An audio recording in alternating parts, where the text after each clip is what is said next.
مکمل شان و شوکت کے ساتھ باہر نکلے، جن کی شان میرے امام یوں کہتے ہیں: آسماں خوان، زمین خوان، زمانہ مہمان، صاحب خانہ لقب کس کا ہے؟ تیرا تیرا کون دیتا ہے دینے کو منہ چاہیے، دینے والا ہے سچا ہمارا نبی بے شک۔ سرکار کو آتے دیکھا، آقا نے دونوں کو سلام کیا، دونوں نے عرض کی: ہمارے ماں باپ آپ پہ قربان آقا، اس چلچلاتی دھوپ میں آپ باہر نہیں تشریف لاتے، آپ اس دھوپ میں کہاں جا رہے ہیں؟ ہمیں کام بتا دے کیا ہے؟ آقا نے فرمایا: ابو بکر عمر، پہلے یہ بتاؤ تم دونوں یہاں کیا کر رہے ہو؟ آقا علیہ السلام نے کچھ کہنے کی بجائے فرمایا: تم دونوں کیا کر رہے ہو؟ دونوں نے نظر جھکا کے کہا: قاسم نعمت سے یا رسول اللہ، 3 دن سے بھوکے ہیں، گھر میں کچھ ملا نہیں، باہر آ گئے، بھوک باہر لائی ہے کہ ہم کچھ کھا لیں کسی کے یہاں جا کے، لیکن آقا آپ کیوں باہر آئے؟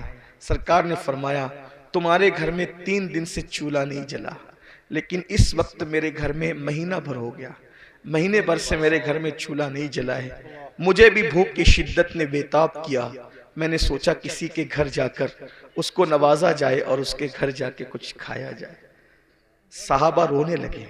یہاں آگے بڑھنے سے پہلے ایک جملہ کہتا ہوں، صحابہ پر کچھ کمنٹ کرنے سے پہلے یہ قربانیاں بھی سوچ لیا کرو کہ کیا قربانیاں تھی۔ آج دوسروں کے دیکھا دیکھی اگر سنی کہلانے والے بھی اصحاب کی توہین کریں تو کتنی دکھ کی بات ہے۔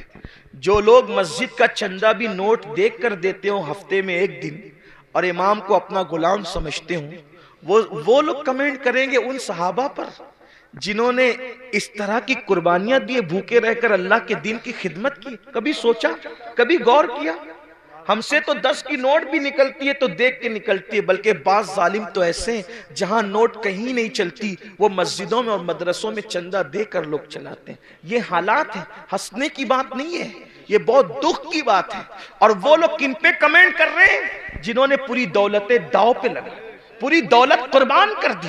حتیٰ کہ صدیق باوفا تو وہ ہیں جس نے تبوک کے موقع پہ کرتا بھی چندے میں دے دیا اور ٹاٹ پہن لیا، اور جب پوچھا گیا کہ کرتا کیوں دے دیا چندے میں، کہنے لگے ہم جنگ پہ جا رہے ہیں اور میں جانتا ہوں مسلمانوں کے پاس شہید کو کفن دینے کے لیے کپڑا بھی نہیں ہے، اگر کوئی میرا بھائی شہید ہو جائے گا تو ابو بکر کا کرتا کفن کے لیے کام آ جائے گا۔ یہ ان کے جذبات تھے مسلمانوں۔ حق زندہ ہے تو حق کی آواز بھی زندہ رہے گی، اور یہی اہل سنت کا ترہ امتیاز ہے۔ ہم جہاں اہل بیت کے بے دام غلام ہیں، وہیں پر ہم صحابہ کے بھی بے دام غلام ہیں، اور قدرت نے ہمیں 2 ہاتھ اس لیے عطا کیے ہیں کہ ایک ہاتھ میں اصحاب کا دامن ہے اور ایک ہاتھ میں اہل البیت کا دامن ہے، اسی لیے ہمارا بیڑا پار ہے۔ ہمارے امام کہتے ہیں اہل سنت کا ہے بیڑا پار، اصحاب حضور نجم ہے اور ناؤ ہے، عطرت رسول اللہ کی۔ بے شک بے شک بے شک، سبحان اللہ سبحان اللہ۔ فاروق کو آقا نے فرمایا مہینے بھر سے میرے گھر میں چولہا نہیں جلا، اور جب نکلے وہاں سے دونوں یار کو لے کر ایک صحابی کے باغ میں پہنچے، اسی باغ میں ان کا گھر تھا۔ وہ گئے تھے باغ میں کھجوریں توڑ رہے تھے، ان کی بیوی کو اطلاع ملی کہ حضور آئے ہیں اپنے دونوں یاروں کے ساتھ۔ جلدی سے شوہر کو بلایا، وہ حضور کی اطلاع سن کر کچھ تاخیر سے آئے، یعنی قسم قسم کی کھجوریں لے کر تاکہ حضور کی میزبانی کریں۔ حضور کے آگے کھجوریں رکھ دی اور آقا سے عرض کیا آقا تھوڑی دیر انتظار کریں، میں بھی کھانا بناتا ہوں۔ جلدی سے بکری ذبح کی، اور بکری ذبح کرنے کے بعد جو ہے وہ بوٹیاں روٹیاں جو کی سامنے رکھا۔ اللہ کے رسول نے روٹیاں اور بوٹیاں دیکھی تو دیکھنے کے بعد کھانا دیکھتے رہ گئے۔ قاسم نعمت کھانے کو کچھ دیر تک دیکھتے رہ گئے۔ صحابہ نے عرض کی آقا جو ہے وہ شروع فرمائے، کھانے کا آغاز فرمائے۔ تو آقا نے اس صحابی جس کے گھر میں حضور بیٹھے تھے کہا اگر اجازت دو، حضور دنیا کو پیغام دے رہے ہیں، فرمایا اگر اجازت دو تو اس کھانے سے کچھ نکالنا چاہتا ہوں۔ روٹی اٹھائی جو کی، اس پہ کچھ بوٹیاں رکھی، اور بوٹیاں رکھ کر آنکھ میں آنسو آ گئے۔ فرمایا کہ جتنے دن سے میں بھوکا ہوں اتنے ہی دن سے میری بیٹی فاطمہ الزہرا بھی بھوکی ہے۔